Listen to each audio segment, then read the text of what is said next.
शाप कहानी मुंशी प्रेमचंद। मैं बर्लिन नगर का निवासी हूँ।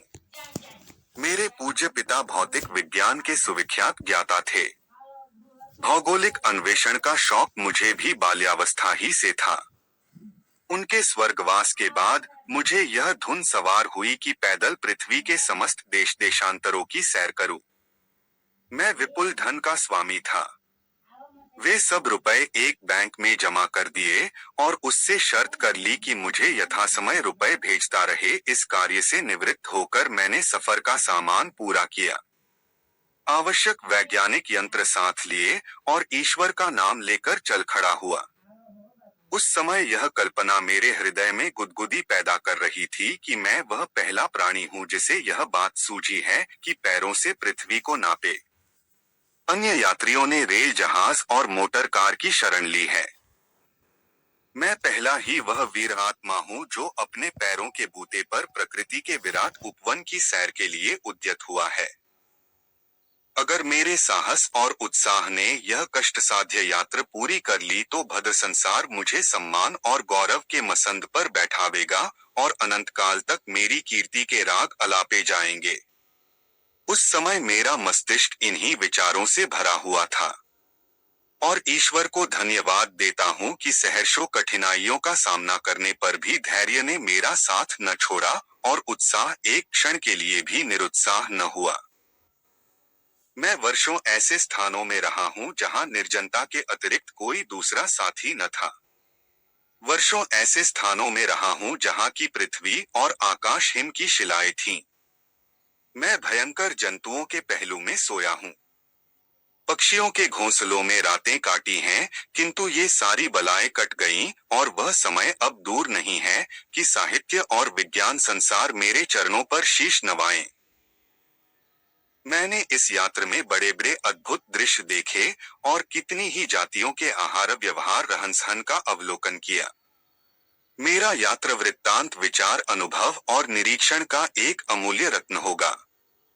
मैंने ऐसी ऐसी आश्चर्यजनक घटनाएं आंखों से देखी हैं जो अलिफ लैला की कथाओं से कम मनोरंजक न होंगी, परंतु वह घटना जो मैंने ज्ञान सरोवर के तट पर देखी उसका उदाहरण मुश्किल से मिलेगा। मैं उसे कभी न भूलूंगा। यदि मेरे इस तमाम परिश्रम का उपहार यही एक रहस्य होता तो भी मैं उसे पर्याप्त समझता। मैं यह बता देना आवश्यक समझता हूँ कि मैं मिथ्यावादी नहीं और न सिद्धियों तथा विभूतियों पर मेरा विश्वास है। मैं उस विद्वान का भक्त हूँ जिसका आधार तर्क और न्याय पर है। यदि कोई दूसरा प्राणी यही घटना मुझसे बयान करता तो मुझे उस पर विश्वास करने में बहुत संकोच होता, किंतु मैं जो कुछ बयान कर रहा हूँ वह सत्य घटना है। यदि मेरे इस आश्वासन पर भी कोई उस पर अविश्वास करे तो उसकी मानसिक दुर्बलता और विचारों की संकीर्णता है। यात्रा का 7वां वर्ष था और ज्येष्ठ का महीना। मैं हिमालय के दामन में ज्ञान सरोवर के तट पर हरी हरी घास पर लेटा हुआ था। ऋतु अत्यंत सुहावनी थी। ज्ञान सरोवर के स्वच्छ निर्मल जल में आकाश और पर्वत श्रेणी का प्रतिबिंब, जल पक्षियों का पानी पर तैरना, शुभ्र हिमश्रेणी का सूर्य के प्रकाश से चमकना आदि दृश्य ऐसे मनोहर थे कि मैं आत्मोल्लास से विह्वल हो गया। मैंने स्विट्जरलैंड और अमेरिका के बहुप्रशंसित दृश्य देखे हैं, पर उनमें यह शांतिप्रद शोभा कहा। मानव बुद्धि ने उनके प्राकृतिक सौंदर्य को अपनी कृत्रिमता से कलंकित कर दिया है। मैं तल्लीन होकर इस स्वर्गीय आनंद का उपभोग कर रहा था कि सहसा मेरी दृष्टि एक सिंह पर जा पड़ी जो मंदगति से कदम बढ़ाता हुआ मेरी ओर आ रहा था। उसे देखते ही मेरा खून सूख गया, होश उड़ गए। ऐसा वृहदाकार भयंकर जंतु मेरी नजर से न गुजरा था। वहां ज्ञान सरोवर के अतिरिक्त कोई ऐसा स्थान नहीं था जहां भागकर अपनी जान बचाता। मैं तैरने में कुशल हूं, पर मैं ऐसा भयभीत हो गया कि अपने स्थान से हिल न सका। मेरे अंग प्रत्यंग मेरे काबू से बाहर थे। समझ गया कि मेरी जिंदगी यहीं तक थी। इस शेर के पंजे से बचने की कोई आशा न थी।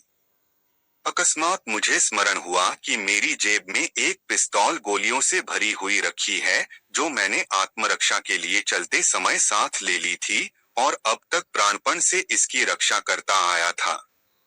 आश्चर्य है कि इतनी देर तक मेरी स्मृति कहाँ सोई रही। मैंने तुरंत ही पिस्तौल निकाली और निकट था कि शेर पर वार करूं कि मेरे कानों में यह शब्द सुनाई दिए, मुसाफिर, ईश्वर के लिए वार न करना, अन्यथा मुझे दुख होगा।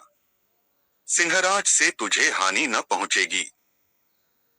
मैंने चकित होकर पीछे की ओर देखा तो एक युवती रमणी आती हुई दिखाई दी। उसके हाथ में एक सोने का लोटा था और दूसरे में एक तश्तरी।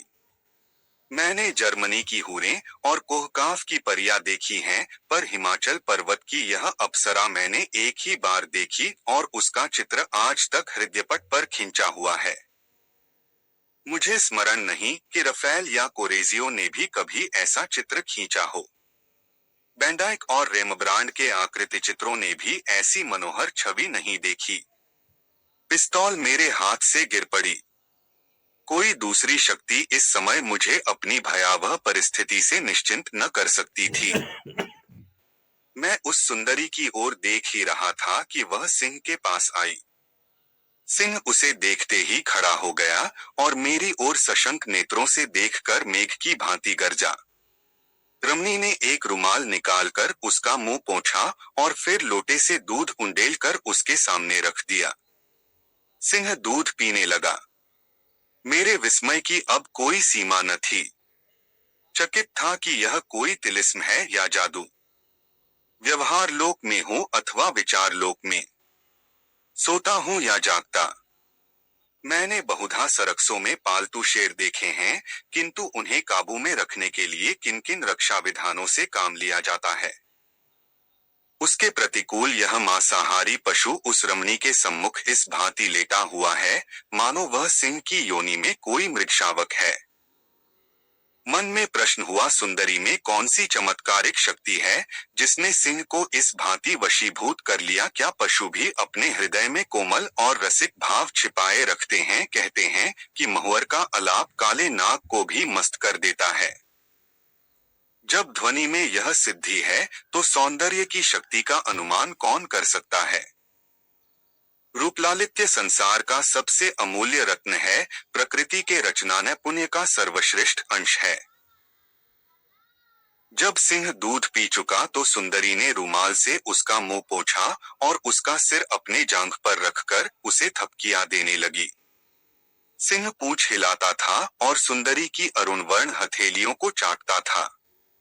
थोड़ी देर के बाद दोनों एक गुफा में अंतर्हित हो गए। मुझे भी धुन सवार हुई कि किसी प्रकार इस तिलिस्म को खोलूं, इस रहस्य का उद्घाटन करूं। जब दोनों अदृश्य हो गए तो मैं भी उठा और दबे पांव उस गुफा के द्वार तक जा पहुंचा। भय से मेरे शरीर की बोटी बोटी कांप रही थी, मगर इस रहस्यपट को खोलने की उत्सुकता भय को दबाए हुए थी। मैंने गुफा के भीतर झांका तो क्या देखता हूं कि पृथ्वी पर जरी का फर्श बिछा हुआ है और कारचोबी गावत किए लगे हुए हैं। सिंह मसंद पर गर्व से बैठा हुआ है। सोने चांदी के पात्र, सुंदर चित्र, फूलों के गमले सभी अपने अपने स्थान पर सजे हुए हैं। वह गुफा राजभवन को भी लज्जित कर रही है। द्वार पर मेरी परछाई देखकर वह सुंदरी बाहर निकल आई और मुझसे कहा, यात्री तू कौन है और इधर क्यों कर आ निकला? कितनी मनोहर ध्वनि थी। मैंने अब की बार समीप से देखा तो सुंदरी का मुख कुम्हलाया हुआ था। उसके नेत्रों से निराशा झलक रही थी, उसके स्वर में भी करुणा और व्यथा की खटक थी। मैंने उत्तर दिया, देवी मैं यूरोप का निवासी हूँ, यहाँ देशाटन करने आया हूँ। मेरा परम सौभाग्य है कि आपसे संभाषण करने का गौरव प्राप्त हुआ। सुंदरी के गुलाब से ओठों पर मधुर मुस्कान की झलक दिखाई दी, उसमें कुछ कुटिल हास्य का भी अंश था। कदाचित यह मेरे इस अस्वाभाविक वाक्य प्रणाली का द्योतक था। तू विदेश से यहाँ आया है। आतिथ्य सत्कार हमारा कर्तव्य है। मैं आज तुझे निमंत्रण देती हूँ, स्वीकार कर। मैंने अवसर देखकर उत्तर दिया, आपकी यह कृपा मेरे लिए गौरव की बात है, पर इस रहस्य ने मेरी भूख प्यास बंद कर दी है। क्या मैं आशा करूं कि आप इस पर कुछ प्रकाश डालेंगी?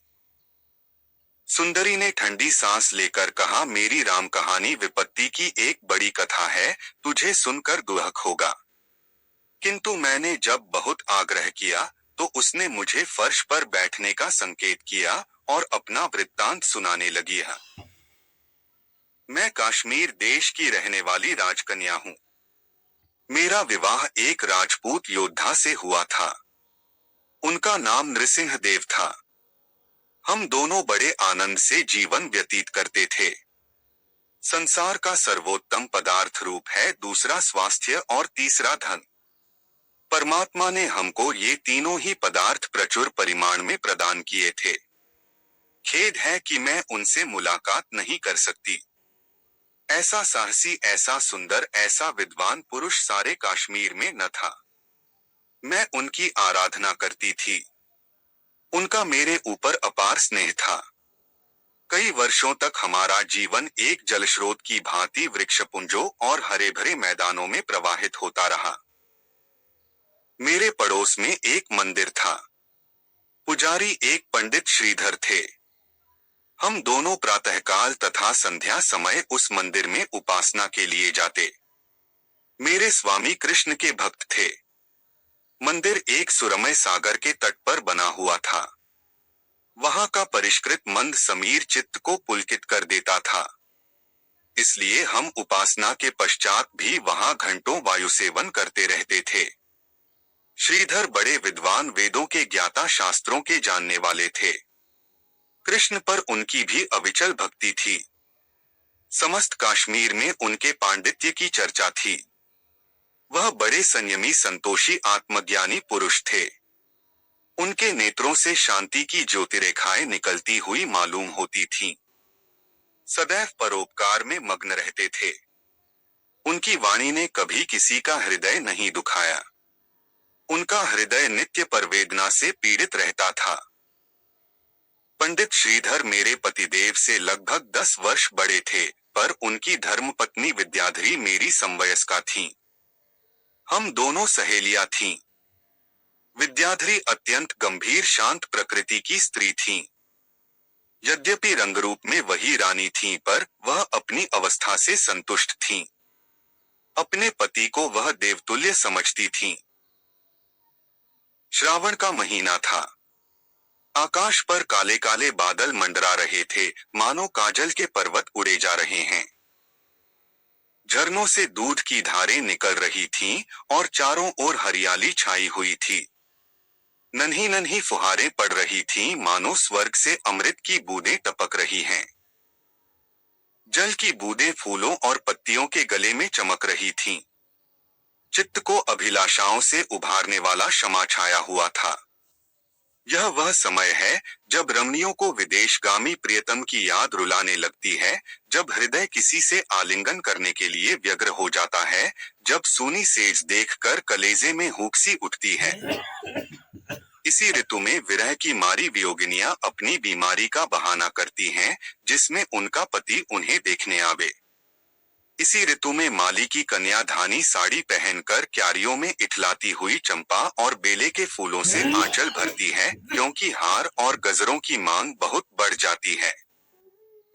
मैं और विद्याधरी ऊपर छत पर बैठी हुई वर्षा ऋतु की बहार देख रही थीं और कालिदास का ऋतुसंहार पढ़ती थीं कि इतने में मेरे पति ने आकर कहा, आज का सुहावना दिन है। झूला झूलने में बड़ा आनंद आएगा। सावन में झूला झूलने का प्रस्ताव क्यों कर रद्द किया जा सकता था। इन दिनों प्रत्येक रमणी का चित्त आप ही आप झूला झूलने के लिए विकल हो जाता है। जब वन के वृक्ष झूला झूलते हो, जब सारी प्रकृति आंदोलित हो रही हो, तो रमणी का कोमल हृदय क्यों न चंचल हो जाए। विद्याधरी भी राजी हो गई। रेशम की डोरियां कदम की डाल पर पड़ गईं, चंदन का पटरा रख दिया गया और मैं विद्याधरी के साथ झूला झूलने चली। जिस प्रकार ज्ञान सरोवर पवित्र जल से परिपूर्ण हो रहा है, उसी भांति हमारे हृदय पवित्र आनंद से परिपूर्ण थे। किंतु शोक, वह कदाचित मेरे सौभाग्य चंद्र की अंतिम झलक थी। मैं झूले के पास पहुंचकर पटरे पर जा बैठी, किंतु कोमलांगी विद्याधरी ऊपर न आ सकी। वह कई बार उचकी परंतु पटरे तक न आ सकी। तब मेरे पतिदेव ने सहारा देने के लिए उसकी बाह पकड़ ली। उस समय उनके नेत्रों में एक विचित्र तृष्णा की झलक थी और मुख पर एक विचित्र आतुरता। वह धीमे में मल्हार गा रहे थे, किंतु विद्याधरी जब पटरे पर आई तो उसका मुख डूबते हुए सूर्य की भांति लाल हो रहा था, नेत्र अरुणवर्ण हो रहे थे। उसने पतिदेव की ओर क्रोधोन्मत्त होकर कहा, तूने काम के वश होकर मेरे शरीर में हाथ लगाया है। मैं अपने पातिव्रत के बल से तुझे शाप देती हूँ कि तू इसी क्षण पशु हो जा। यह कहते ही विद्याधरी ने अपने गले से रुद्राक्ष की माला निकालकर मेरे पतिदेव के ऊपर फेंक दिया और तत्क्षण ही पटरे के समीप मेरे पतिदेव के स्थान पर एक विशाल सिंह दिखलाई दिया। मैं मुसाफिर अपने प्रिय पतिदेवता की यह गति देखकर मेरा रक्त सूख गया और कलेजे पर बिजली सी आ गिरी। मैं विद्याधरी के पैरों से लिपट गई और फूट फूट कर रोने लगी। उस समय अपनी आंखों से देखकर अनुभव हुआ कि पातिव्रत की महिमा कितनी प्रबल है। ऐसी घटनाएं मैंने पुराणों में पढ़ी थीं, परंतु मुझे विश्वास न था कि वर्तमान काल में, जबकि स्त्री पुरुष के संबंध में स्वार्थ की मात्रा दिनोंदिन अधिक होती जाती है, पातिव्रत धर्म में यह प्रभाव होगा। परंतु यह नहीं कह सकती कि विद्याधरी के विचार कहाँ तक ठीक थे। मेरे पति विद्याधरी को सदैव बहन कहकर संबोधित करते थे। वह अत्यंत स्वरूपवान थे और रूपवान पुरुष की स्त्री का जीवन बहुत सुखमय नहीं होता, पर मुझे उन पर संशय करने का अवसर कभी नहीं मिला। वह स्त्रीव्रत धर्म का वैसे ही पालन करते थे जैसे सती अपने धर्म का। उनकी दृष्टि में कुचेष्टा न थी और विचार अत्यंत उज्ज्वल और पवित्र थे। यहाँ तक कि कालिदास की श्रृंगारमय कविता भी उन्हें प्रिय न थी, मगर काम के मर्मभेदी बाणों से कौन बचा है। जिस काम ने शिव ब्रह्मा जैसे तपस्वियों की तपस्या भंग कर दी, जिस काम ने नारद और विश्वामित्र जैसे ऋषियों के माथे पर कलंक का टीका लगा दिया, वह काम सब कुछ कर सकता है। संभव है कि सुरापान ने उद्दीपक ऋतु के साथ मिलकर उनके चित्त को विचलित कर दिया हो। मेरा गुमान तो यह है कि यह विद्याधरी की केवल भ्रांति थी। जो कुछ भी हो, उसने शाप दे दिया। उस समय मेरे मन में भी उत्तेजना हुई कि जिस शक्ति का विद्याधरी को गर्व है, क्या वह शक्ति मुझ में नहीं है? क्या मैं पतिव्रता नहीं हूँ? किंतु हाँ, मैंने कितना ही चाहा कि शाप के शब्द मुंह से निकालूं, पर मेरी जबान बंद हो गई। अखंड विश्वास जो विद्याधरी को अपने पातिव्रत पर था, मुझे न था। विवशता ने मेरे प्रतिकार के आवेग को शांत कर दिया। मैंने बड़ी दीनता के साथ कहा, बहन तुमने यह क्या किया? विद्याधरी ने निर्दय होकर कहा, मैंने कुछ नहीं किया। यह उसके कर्मों का फल है। मैं तुम्हें छोड़कर और किसकी शरण जाऊं? क्या तुम इतनी दया न करोगी? विद्याधरी, मेरे किए अब कुछ नहीं हो सकता। मैं देवी, तुम पातिव्रत धारिणी हो, तुम्हारे वाक्य की महिमा अपार है। तुम्हारा क्रोध यदि मनुष्य से पशु बना सकता है, तो क्या तुम्हारी दया पशु से मनुष्य न बना सकेगी? विद्याधरी, प्रायश्चित करो। इसके अतिरिक्त उद्धार का और कोई उपाय नहीं। मैं मुसाफिर, मैं राजपूत की कन्या हूँ। मैंने विद्याधरी से अधिक अनुनय विनय नहीं की। उसका हृदय दया का आगार था। यदि मैं उसके चरणों पर शीश रख देती तो कदाचित उसे मुझ पर दया आ जाती, किंतु राजपूत की कन्या इतना अपमान नहीं सह सकती।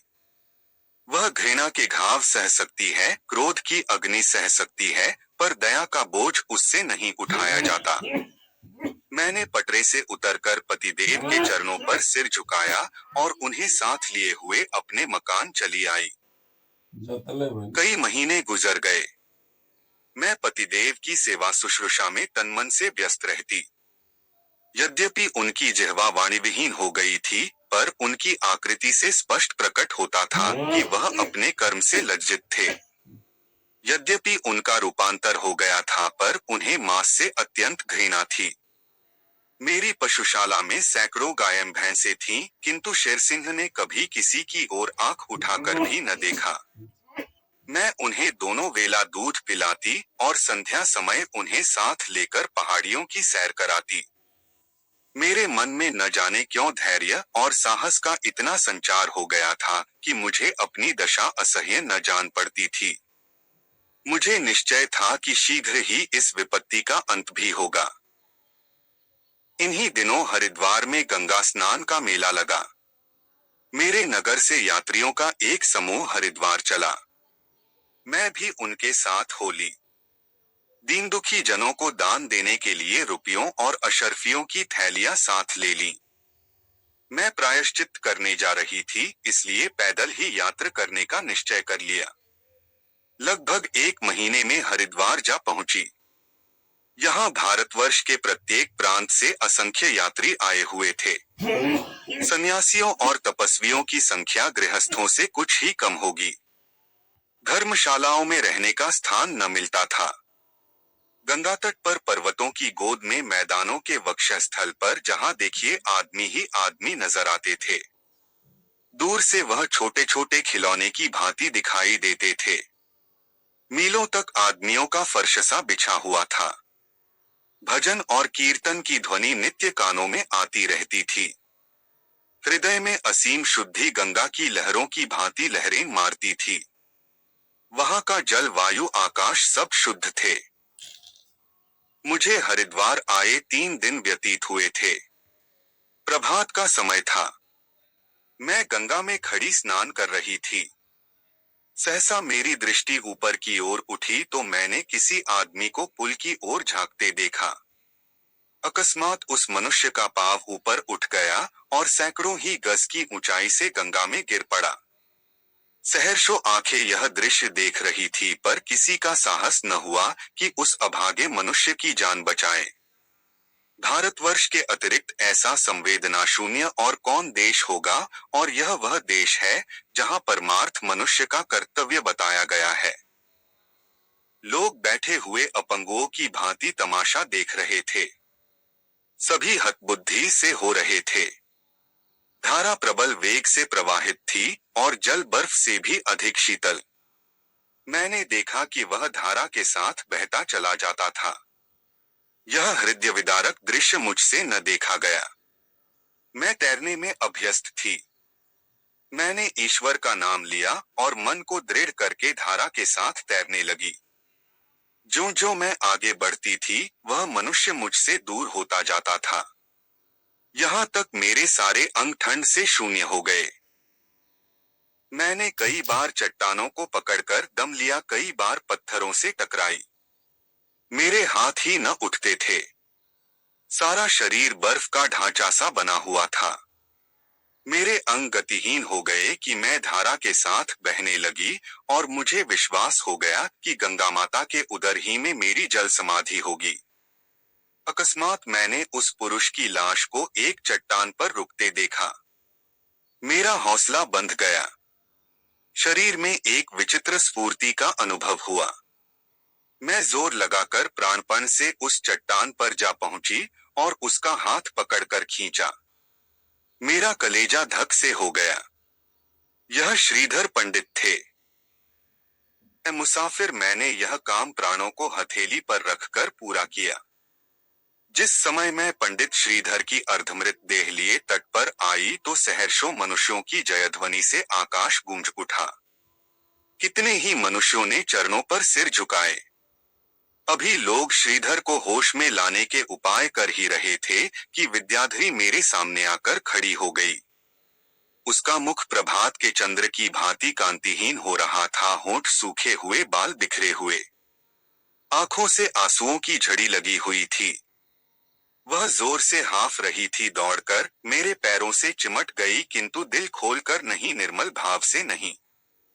एक की आंखें गर्व से भरी हुई थीं और दूसरे की ग्लानि से झुकी हुई। विद्याधरी के मुंह से बात न निकलती थी।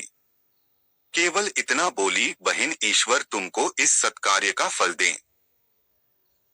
मुसाफिर, यह शुभकामना विद्याधरी के अंतःस्थल से निकली थी। मैं उसके मुंह से यह आशीर्वाद सुनकर फूली न समाई। मुझे विश्वास हो गया कि अब की बार जब मैं अपने मकान पर पहुंचूंगी तो पतिदेव मुस्कुराते हुए मुझसे गले मिलने के लिए द्वार पर आएंगे। इस विचार से मेरे हृदय में गुदगुदी सी होने लगी। मैं शीघ्र ही स्वदेश को चल पड़ी। उत्कंठा मेरे कदम बढ़ाए जाती थी। मैं दिन में भी चलती और रात को भी चलती मगर पैर थकना ही न जानते थे।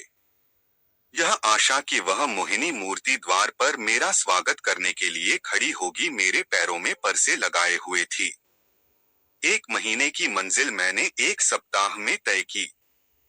पर शोक, जब मकान के पास पहुंची तो उस घर को देखकर दिल बैठ गया और हिम्मत न पड़ी कि अंदर कदम रखूं।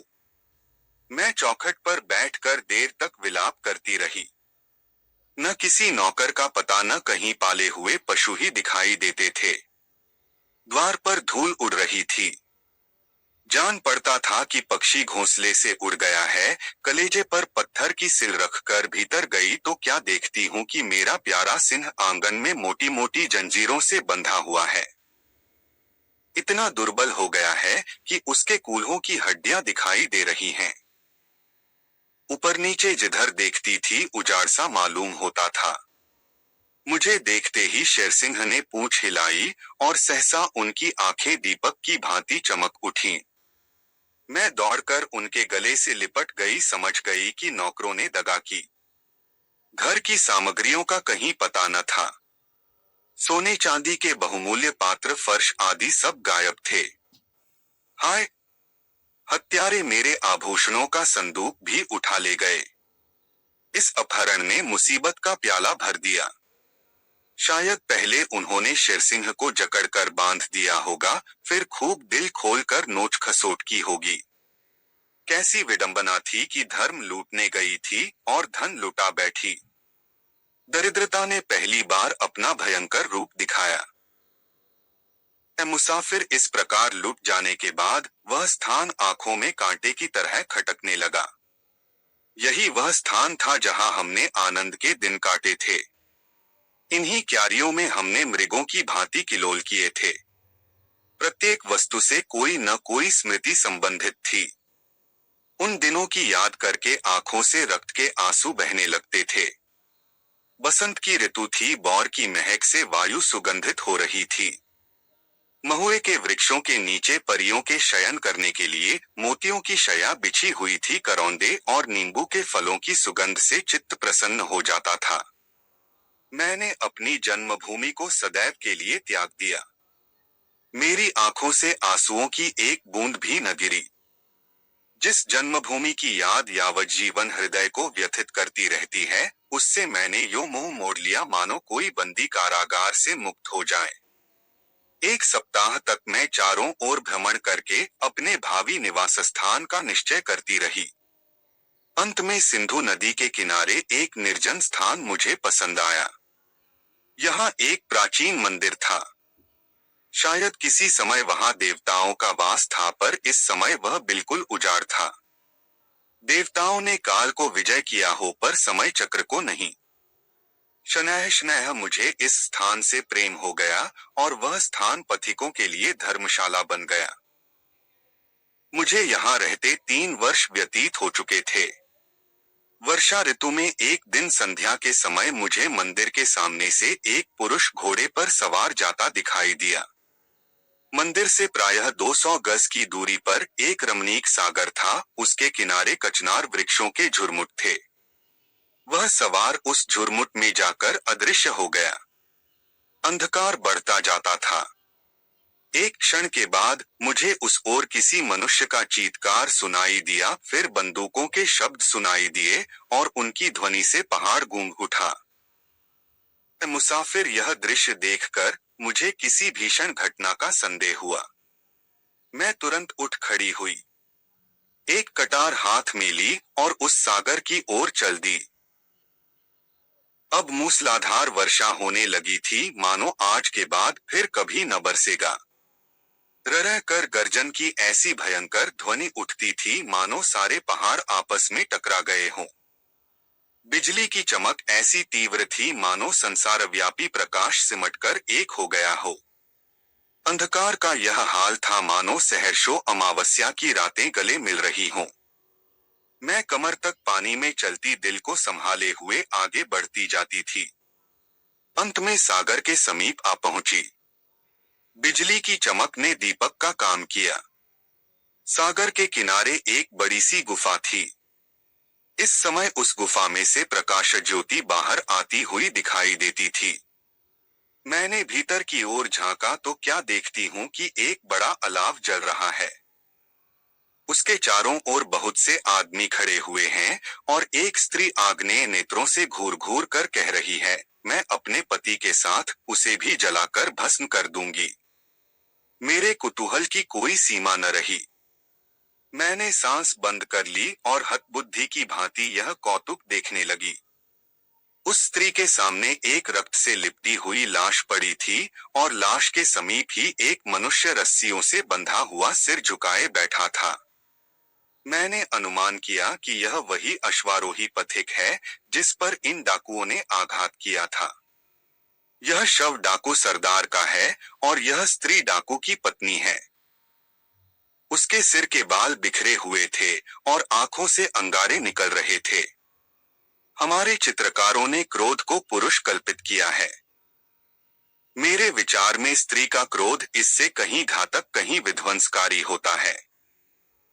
क्रोधोन्मत्त होकर वह कोमलांगी सुंदरी ज्वाला शिखर बन जाती है। उस स्त्री ने दांत पीस कर कहा, मैं अपने पति के साथ इसे भी जलाकर भस्म कर दूंगी। यह कहकर उसने उस रस्सियों से बंधे हुए पुरुष को घसीटा और दहकती हुई चिता में डाल दिया। आह!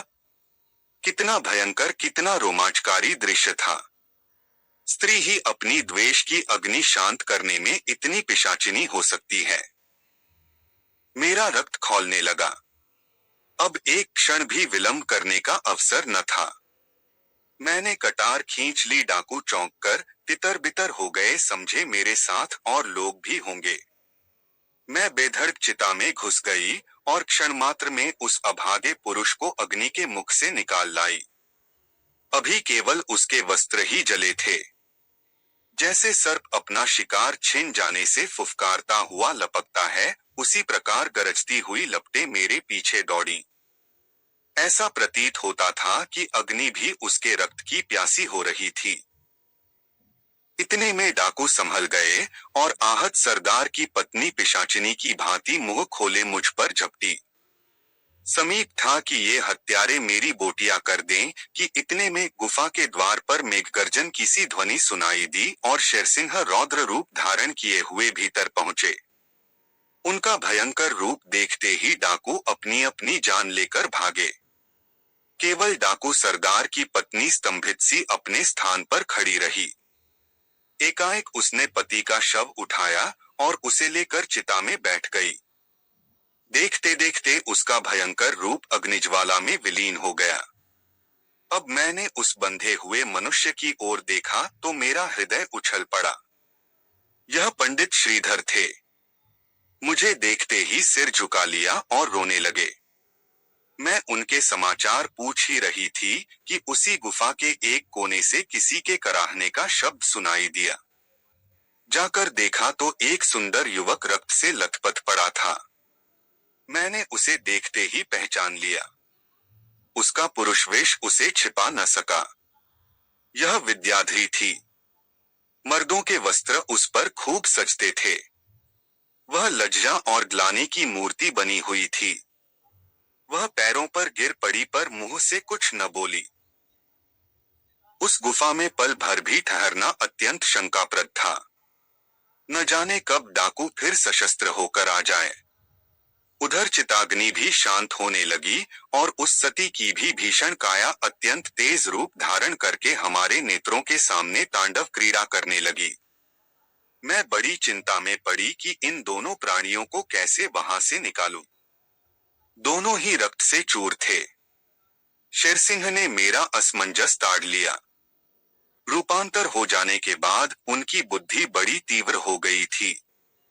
उन्होंने मुझे संकेत किया कि दोनों को हमारी पीठ पर बिठा दो।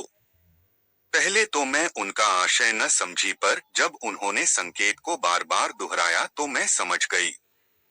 गूंगों के घरवाले ही गूंगों की बातें खूब समझते हैं।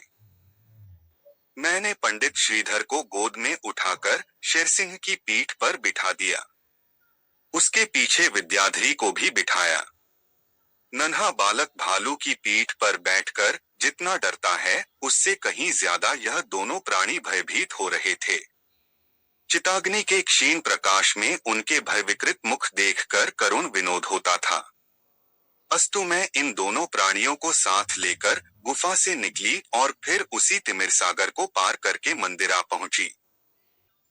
मैंने 1 सप्ताह तक उनका यहाँ यथाशक्ति सेवा सत्कार किया।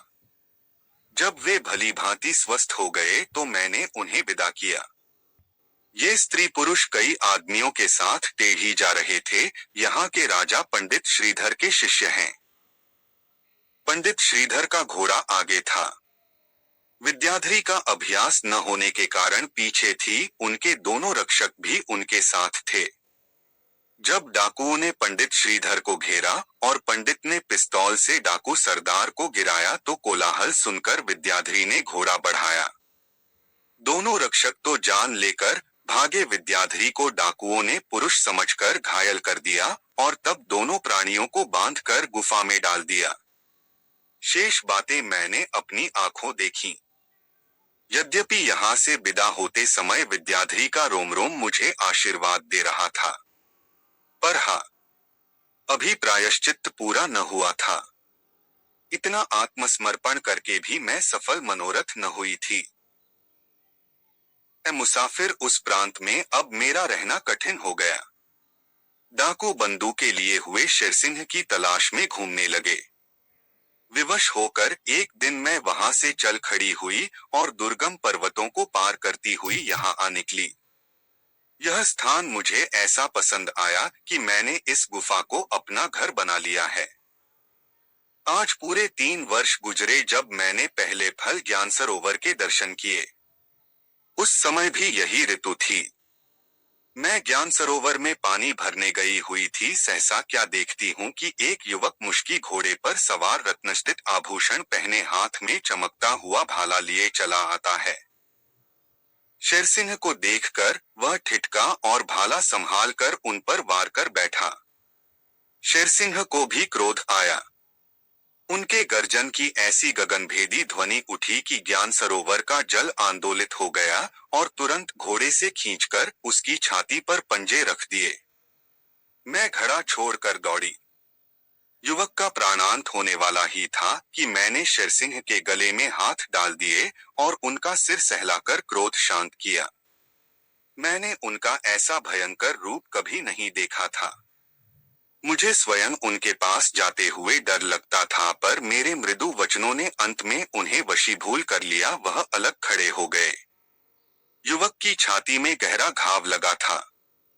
उसे मैंने इसी गुफा में लाकर रखा और उसकी मरहम पट्टी करने लगी। एक दिन मैं कुछ आवश्यक वस्तुएं लेने के लिए उस कस्बे में गई जिसके मंदिर के कलश यहाँ से दिखाई दे रहे हैं, मगर वहाँ सब दुकानें बंद थीं। बाजारों में खाक उड़ रही थी। चारों ओर सियापा छाया हुआ था। मैं बहुत देर तक इधर उधर घूमती रही। किसी मनुष्य की सूरत भी न दिखाई देती थी कि उससे वहां का सब समाचार पूछूं। ऐसा विदित होता था मानो यह अदृश्य जीवों की बस्ती है।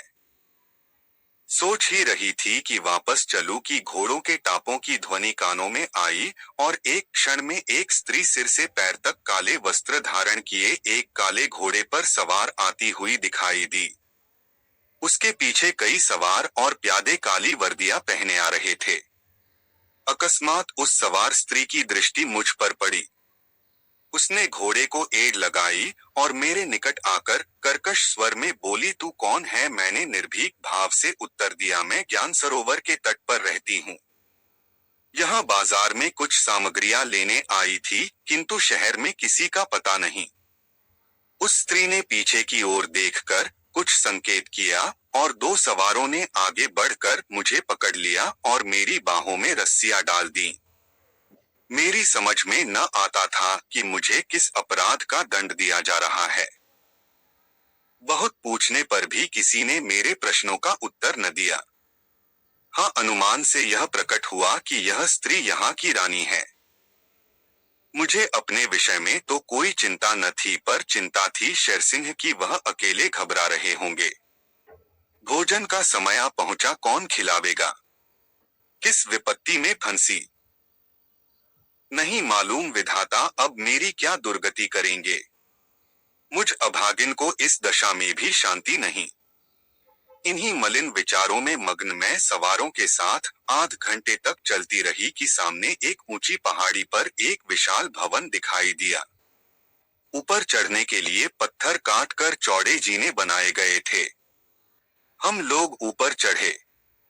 वहां सैकड़ों ही आदमी दिखाई दिए, किंतु सबके सब काले वस्त्र धारण किए हुए थे। मैं जिस कमरे में लाकर रखी गई वहां एक कुशासन के अतिरिक्त सजावट का और सामान न था। मैं जमीन पर बैठकर अपने नसीब को रोने लगी। जो कोई यहाँ आता था मुझ पर करुण दृष्टिपात करके चुपचाप चला जाता था। थोड़ी देर में रानी साहब आकर उसी कुशासन पर बैठ गईं। यद्यपि उनकी अवस्था 50 वर्ष से अधिक थी, परंतु मुख पर अद्भुत कांति थी। मैंने अपने स्थान से उठकर उनका सम्मान किया और हाथ बांधकर अपनी किस्मत का फैसला सुनने के लिए खड़ी हो गई।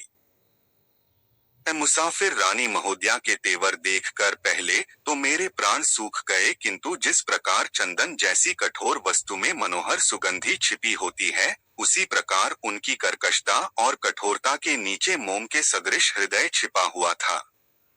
उनका प्यारा पुत्र थोड़े ही दिन पहले युवावस्था ही में दगा दे गया था।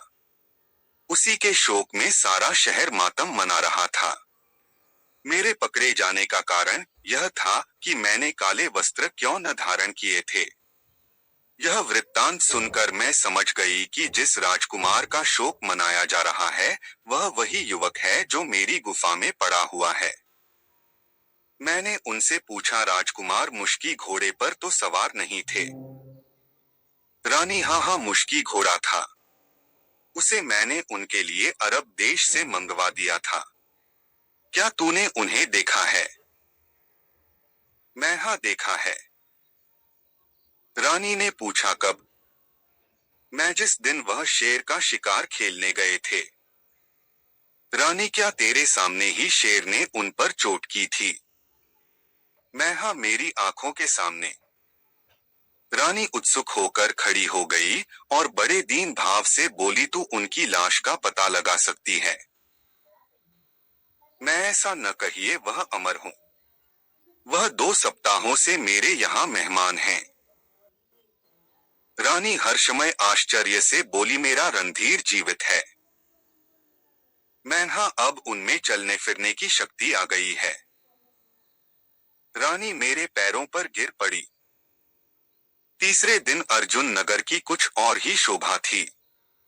वायु आनंद के मधुर स्वर में गूंजती थी, दुकानों ने फूलों का हार पहना था, बाजारों में आनंद के उत्सव मनाए जा रहे थे। शोक के काले वस्त्रों की जगह केसर का सुहावना रंग बधाई दे रहा था। इधर सूर्य ने उषा सागर से सिर निकाला, उधर सलामियां दगना आरंभ हुई। आगे आगे मैं एक सब्जा घोड़े पर सवार आ रही थी और पीछे राजकुमार का हाथी सुनहरे झूलों से सजा चला आता था। स्त्रियां अटारियों पर मंगल के गीत गाती थीं और पुष्पों की वृष्टि करती थीं। राजभवन के द्वार पर रानी मोतियों से आंचल भरे खड़ी थी। ज्यों ही राजकुमार हाथी से उतरे, वह उन्हें गोद में लेने के लिए दौड़ी और छाती से लगा लिया।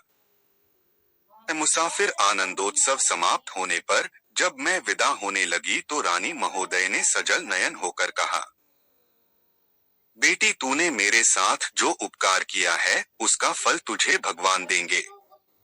तूने मेरे राजवंश का उद्धार कर दिया, नहीं तो कोई पितरों को जल देने वाला भी न रहता।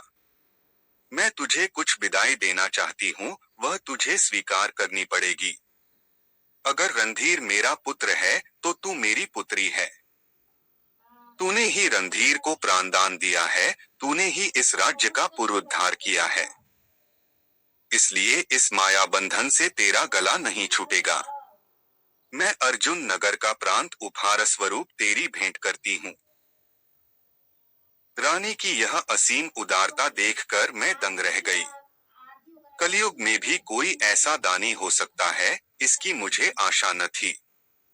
यद्यपि मुझे धन भोग की लालसा न थी, पर केवल इस विचार से कि कदाचित यह संपत्ति मुझे अपने भाइयों की सेवा करने की सामर्थ्य दे, मैंने एक जागीरदार की जिम्मेदारियां अपने सिर ली।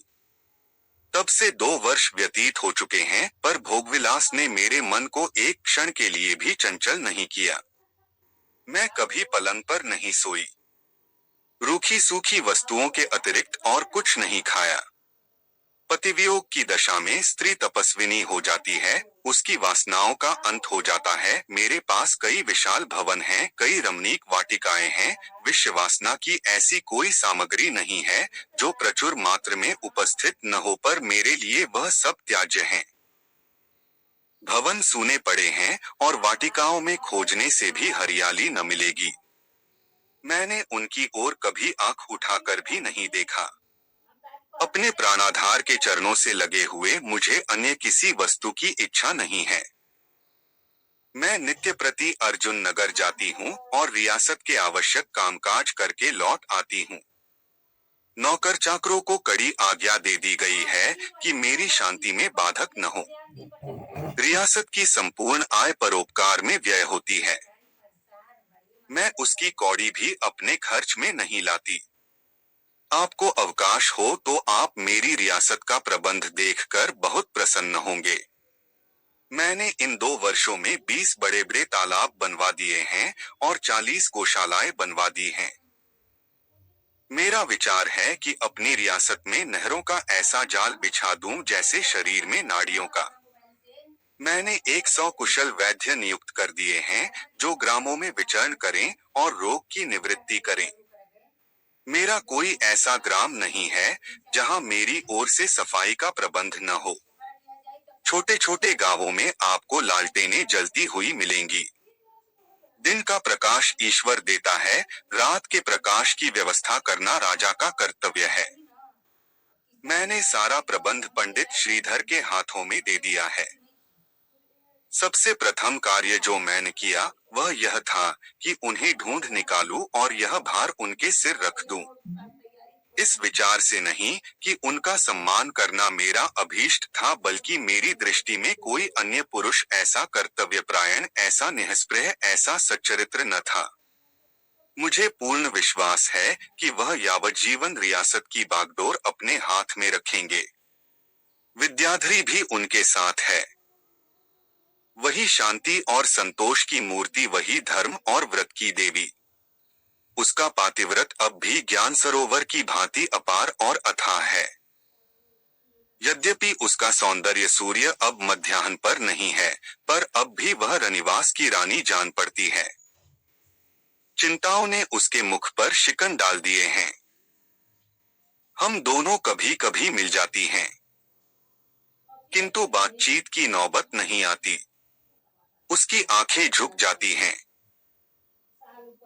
मुझे देखते ही उसके ऊपर घड़ों पानी पड़ जाता है और उसके माथे के जलबिंदु दिखाई देने लगते हैं। मैं आपसे सत्य कहती हूँ कि मुझे विद्याधरी से कोई शिकायत नहीं है। उसके प्रति मेरे मन में दिनोंदिन श्रद्धा और भक्ति बढ़ती जाती है। मैं उसे देखती हूँ तो मुझे प्रबल उत्कंठा होती है कि उसके पैरों पर पड़ूं। पतिव्रता स्त्री के दर्शन बड़े सौभाग्य से मिलते हैं, पर केवल इस भय से कि कदाचित वह इसे मेरी खुशामद समझे रुक जाती हूँ। अब मेरी ईश्वर से यही प्रार्थना है कि अपने स्वामी के चरणों में पड़ी रहूं और जब इस संसार से प्रस्थान करने का समय आए तो मेरा मस्तक उनके चरणों पर हो। और अंतिम जो शब्द मेरे मुंह से निकले वह यही कि ईश्वर दूसरे जन्म में भी इनकी चेरी बनाना। पाठक, उस सुंदरी का जीवन वृत्तांत सुनकर मुझे जितना कुतूहल हुआ वह अकथनीय है। खेद है कि जिस जाति में ऐसी प्रतिभाशालिनी देवियां उत्पन्न हो उस पर पाश्चात्य के कल्पनाहीन विश्वासहीन पुरुष उंगलियां उठाएं। समस्त यूरोप में एक ऐसी सुंदरी न होगी जिससे इसकी तुलना की जा सके। हमने स्त्री पुरुष के संबंध को सांसारिक संबंध समझ रखा है। उसका आध्यात्मिक रूप हमारे विचार से कोसों दूर है।